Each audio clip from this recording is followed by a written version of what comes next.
What's up, everybody? Dog 1985. There's levels to this. Okay, so I am currently on vacation right now. I came to visit my mom and my grandmother, who's a little bit older.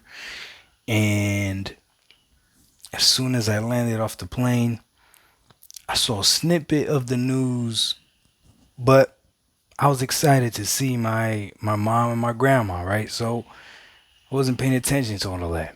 It's late now. I got a chance to go through Twitter a little bit more, and Xbox decided to increase the price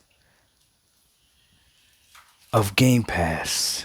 They added a new tier, but they are going to increase the price of Game Pass Ultimate, I think in September or something. Okay?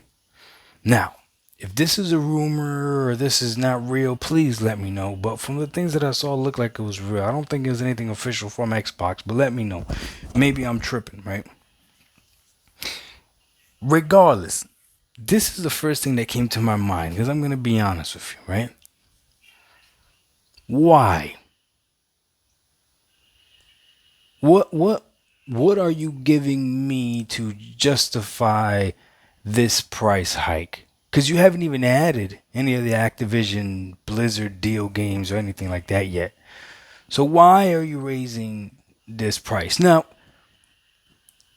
we always knew that the price would eventually go up because, to be honest, Game Pass Ultimate, when it first came out, seemed like a steal. So when people were saying there's no way they're making money off of this, it was kind of like, not my problem, but yeah, it makes sense probably, right? Then they still raised it up by $2 or whatever it was. Yeah, it still doesn't make sense how they're making money off of it. It's still an incredible value.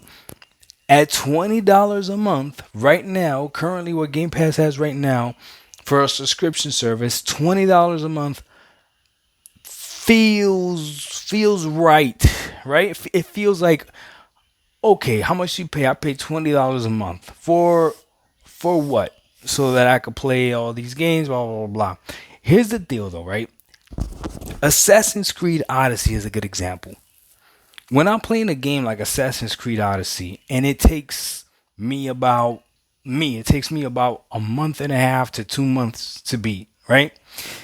Then paying $17 a month, okay, that justifies it because there's other games that I'm playing in between as well, and that's why it's taking me that long, and the game is pretty long and all that other stuff. Okay, but then again, I could have probably gotten Assassin's Creed Odyssey for a pretty cheap price. The other games that I play, Halo Infinite, multiplayer is free, but I probably could have bought Halo Infinite for a cheap price. I, it, Forza Motorsport, I would have never played, would have never bought. So I still see the value. I still see the value, and at $20, I still see the value. But I'm just, why is it gonna go up again once we actually start getting Call of Duty games in there and Blizzard games? Because once you pass that $20 threshold, I really got to look at my gaming habits and I really got to look at this thing. Now here's the deal, right? You can only speak from your own personal perspective, okay? And this is what I mean. My favorite thing about Game Pass Ultimate, which is the one that I subscribe to, right? I can subscribe to Game Pass Ultimate, is the fact that I get games on PC and I get games on my Xbox. Okay, that's my favorite aspect of it. Okay, my second favorite aspect of it is that I get games on that have play anywhere that'll cloud save between my PC and my Xbox and my Asus ROG Ally. Like I love that. I love that wherever I pick up some of these games, the cloud save is automatic and I'm going to be able to play it, okay? So that I do like. However, that doesn't happen with every single game. If I was to be selective, let's say I spent the same exact money that I spent on Game Pass on just Steam sales, right? Let's say I just, you know what? I'm only gonna buy games off of Steam, right? And I spent $120 a year on just buying games off of Steam, okay? Via Steam sales. I could get some pretty awesome games that are going to be able to play on my PC, which is connected to my TV, on my gaming laptop, right? And on my Asus ROG Ally seamlessly. Same thing with the cloud saves and everything because it's all. So I'm going to be able to get a very, very similar, you could argue, if not better experience because all of these games are going to be able to do that. The only thing I'm not going to get are going to be the big day and date games and stuff like that. And the collection of games, I'm going to have to be very selective with what I purchase. So that's where when I look at Microsoft increasing the price for Game Pass, that's where I think they gotta be careful. Okay, now we're at $20. You can't raise this again without giving us a really good proposition as to why you're gonna raise it again. So come September, they raise it to $20.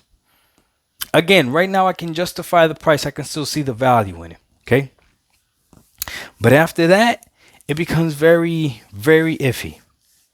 Here is the golden ace, though, that Xbox, Microsoft, whoever you want to say is in charge of Game Pass now, right, has over this, right? And it is the fact that they have monthly subscriptions and not yearly subscriptions. I think that is a W. Right now, like I said, I'm on vacation, and my son, just for this month, decided to subscribe on his account to Game Pass Ultimate. And the reason he did it was for one game. I know, crazy, right? Guess what game that is? Atomic Heart. He started playing Atomic Heart on his Xbox Series S back home. And we were going on this trip to Jersey to visit grandma and great grandma. And I told him, like, hey, you could bring your Legion Go, whatever. You could buy games off Steam if you want, right? And he said, no, I think I'm going to subscribe to Game Pass Ultimate so that I could finish Atomic Heart and maybe I'll play another game. He plays a lot of Madden on there too. And I said, okay, no worries. Go ahead, subscribe for 1 month. And his mentality is, to him, it's worth $17 to have it for an entire month, finish Atomic Heart, and then pick something else to pick up and play. He figures he should be able to play 2 games within 1 month for $17. $17, 2 games that he likes. And then once he's done, he'll either subscribe again or he won't subscribe again. And that's it. So that's where the beauty of Game Pass comes in, is that if 1 month you don't see it being a value for you, go ahead and you just unsubscribe. But if there's a game that's dropping and you know this game is coming out, right? And you're like, yo, I need to play this game day and date. And you don't care about owning the game, which we already know we don't really own most of these games anyway.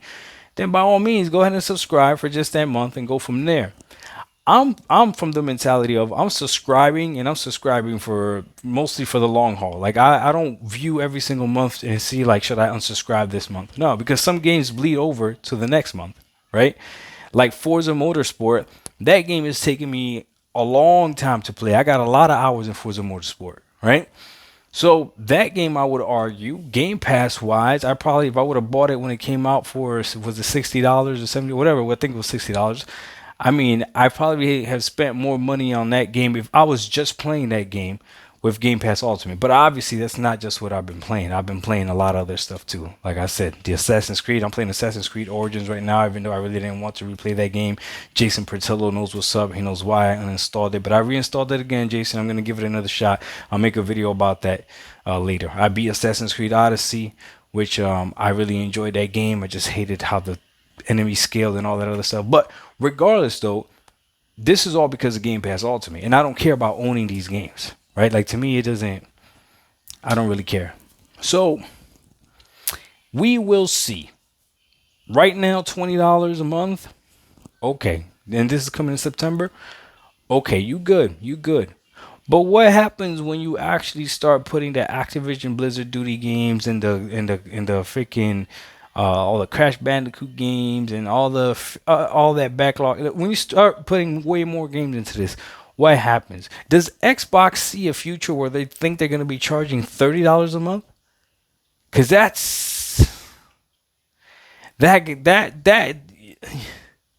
they know there's got to be a threshold, right? I hope they know that. I hope they know there's got to be a threshold, right?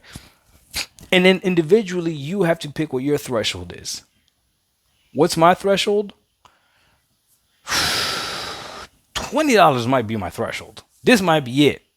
If they raise again after $20 without giving me something really, really valuable,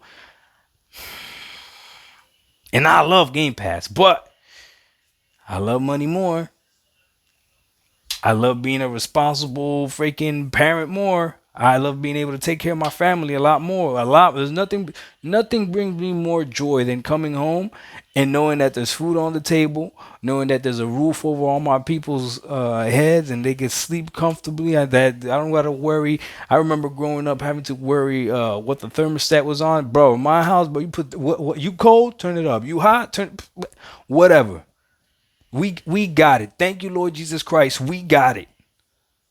But we got it because Doc be frugal sometimes. That's why we got it. More than $20 for what? What are you giving me? Dog 1985. Oh, there's levels to this. I'm gonna be trying that xCloud on that Fire Stick with New Jersey Wi-Fi. And you know I'm gonna be honest. I'm gonna let you know if it's viable or not. Oh boy. Are you using that money to fix that infrastructure? Are you using that money to buy the Stadia technology? We out. Peace.